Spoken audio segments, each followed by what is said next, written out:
நம்ம எக்ஸாமுக்கு படிக்கிறப்போ பண்ணுற ரொம்ப காமனான மிஸ்டேக்ஸ் என்னென்ன அப்படிங்கிறது நான் உங்களுக்கு சொல்லணும்.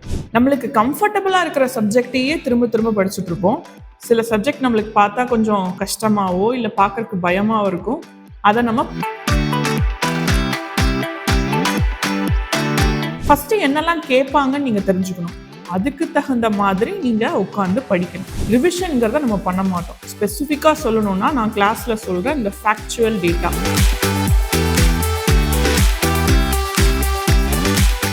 நான் எக்ஸாமுக்கு படிக்கிறேன்னு நினச்ச நேரத்தில் எந்திரிக்கிறது, லேட்டாக தூங்குறது, இல்லைன்னா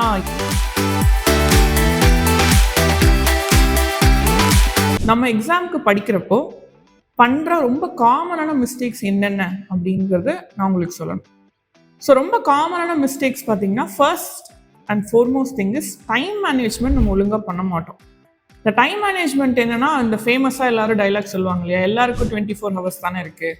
அது உண்மைதான், எல்லாருக்கும் 24 ஹவர்ஸ் தான் இருக்குது. ஆனால் என்னென்னா, நம்மளோட சுச்சுவேஷன் என்ன, அதுக்கு தகுந்த மாதிரி நம்ம ஒரு பிளான் போடணும். காமன் டிசைன் எல்லாத்துக்கும் ஃபிட் ஆகாது. உங்களோட ஸ்கூல் டைமிங்ஸ் என்ன, நீங்கள் என்ன டைம் ட்ராவலுக்கு எவ்வளோ நேரம் எடுக்கிறீங்க, இந்த மாதிரி எல்லாத்தையும் கால்குலேட் பண்ணி நீங்கள் என்ன பண்ணணும்னா உங்களோட படிப்புக்கான டைமை பிளான் பண்ணணும் உங்களுக்கு தகுந்த மாதிரி. இந்த டைம் மேனேஜ்மெண்ட்டில் இன்னொரு பெரிய தப்பு நம்ம என்ன பண்ணுவோம் அப்படின்னு பார்த்தீங்கன்னா, நம்மளுக்கு கம்ஃபர்டபுளாக இருக்கிற சப்ஜெக்டையே திரும்ப திரும்ப படிச்சுட்டு இருப்போம். சில சப்ஜெக்ட் நம்மளுக்கு பார்த்தா கொஞ்சம் கஷ்டமாகவோ இல்லை பார்க்கறதுக்கு பயமாகவோ இருக்கும். அதை நம்ம படிக்கவே மாட்டோம். ஸோ இந்த டைம் மேனேஜ்மெண்ட்டில் என்ன பண்ணணும்னா, ஈஸியாக இருக்கிற சப்ஜெக்ட்டுக்கு கொஞ்சம் டைம் கொடுக்கணும், கஷ்டமாக இருக்கிற சப்ஜெக்ட்டுக்கு நிறைய டைம் கொடுக்கணும். நீங்கள் பிளான் பண்ணுறப்பவே இதை கரெக்டாக பிளான் பண்ணிட்டு தான் நீங்கள் படிக்கணும். ரெண்டாவது விஷயம் என்ன ரொம்ப பெரிய தப்பு அப்படின்னு பார்த்தீங்கன்னா, நீங்கள் அந்த வெயிட்டேஜ் தெரிஞ்சுக்காம, அதே மாதிரி பிவைக்யூஸ் அனாலிசிஸ் பண்ணாமல் எல்லாத்தையுமே உட்காந்து படிப்பீங்க. இதில் ஒரு பெரிய பயம் என்னவா இருக்கும் அப்படின்னா, ஒருவேளை நான் படிக்காததுலேருந்து கொஸ்டின் வந்துட்டா என்ன பண்ணுறது அப்படிங்கிற ஒரு பயம் இருக்கும். ஃபஸ்ட்டு என்னெல்லாம் கேட்பாங்கன்னு நீங்கள் தெரிஞ்சுக்கணும். அதுக்கு தகுந்த மாதிரி நீங்கள் உட்காந்து படிக்கணும். இல்லை நான் எல்லாத்தையுமே படிக்கிறேன், எல்லா புக்ஸையுமே படிக்கிறேன், அவங்க சொன்னாங்க இவங்க சொன்னாங்கன்னு நீங்கள் படிச்சிங்கன்னா எதுவுமே உங்களுக்கு ஞாபகம் இருக்காது. அதனால தான் நான் என்ன சொல்கிறேன்னா, என்ன கேட்பாங்க அப்படின்னு தெரிஞ்சுக்கணும். நீங்கள் உங்களோட டீச்சர்ஸ்கிட்ட ஹெல்ப் எடுத்துக்கோங்க, ப்ரீவியஸ் இயர் கொஸ்டின் பாருங்கள், நிறைய ப்ராக்டிஸ் பண்ணுறப்போ உங்களுக்கு இது ஒரு ஐடியா வந்துடும்.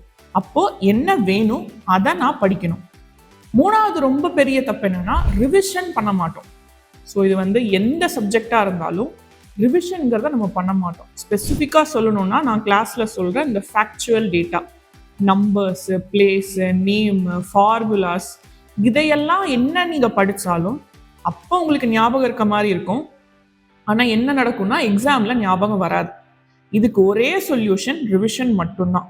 இதுக்கு ரொம்ப முக்கியமான விஷயம், நீங்கள் ஃபேக்ட் நோட் எடுக்கணும் எல்லா சப்ஜெக்ட்டுக்கும். அப்படி நீங்கள் எடுத்துகிட்டு அதை ரிவைஸ் பண்ணுறப்ப என்ன ஆகும்னா, உங்களுக்கு அந்த மெமரியில் ஸ்ட்ராங்காக நின்றுடும். பிக்டாரிக்கல் மெமரின்னு சொல்லுவாங்க இல்லையா, உங்களுக்கு அந்த பேஜே ஞாபகம் வரும் திரும்ப திரும்ப பார்க்குறப்போ. அப்போ உங்களுக்கு எக்ஸாமில் அக்யூரேட்டாக உங்களால் ஆன்சர் பண்ண முடியும். ஸோ இந்த ரிவிஷன் பண்ணாமல் போகிறது இருக்கிறதுலையே பெரிய தப்பு. Revision is must. அடுத்தது என்னென்னா ஹெல்த்தை நம்ம பார்க்க மாட்டோம், ரொம்ப காம்ப்ரமைஸ் பண்ணுவோம். நான் எக்ஸாமுக்கு படிக்கிறேன்னு நினச்ச நேரத்தில் எந்திரிக்கிறது, லேட்டாக தூங்குறது, இல்லைன்னா எதையோ ஒன்று சாப்பிட்றது, சுத்தமாக எக்ஸசைஸ் இல்லாமல் இருக்கிறது, இது என்ன ஆகும்னா ஃபிசிக்கல் ஹெல்த், மென்டல் ஹெல்த் ரெண்டையுமே பாதிக்கும். நீங்கள் எக்ஸாமில் நல்லா பண்ணணும்னா இது ரெண்டும் ரொம்ப ரொம்ப ரொம்ப முக்கியம். First and foremost thing is night study தயவு செஞ்சு பண்ணாதீங்க. நான் என்ன சொல்லுவேன் அப்படின்னா, நைட்டு கொஞ்சம் சீக்கிரம் தூங்கிட்டு அட்லீஸ்ட் ஒரு 12 o'clock அந்த மாதிரி தூங்கிட்டு காலையில் 5-6 எந்திரிச்சு நீங்கள் படிங்க. இது என்ன நடக்கும் அப்படின்னா, உங்களோட ஹெல்த்தை ரொம்ப நல்லா பார்த்துக்கும். முக்கியமான விஷயம், செரட்டோனின் செக்ரீட் ஆகணும். உங்களுக்கு நான் ரொம்ப நல்லா பண்ணுவேன்னு ஒரு ஹோப் வரணும், கான்ஃபிடென்ஸ் வரணும் அப்படின்னா ஒரு சின்ன வாக் போங்க டெய்லி காலையில் ஒரு 30 minutes. நல்லா தண்ணி குடிங்க, ஹெல்தியான ஃபுட்டு சாப்பிடுங்க.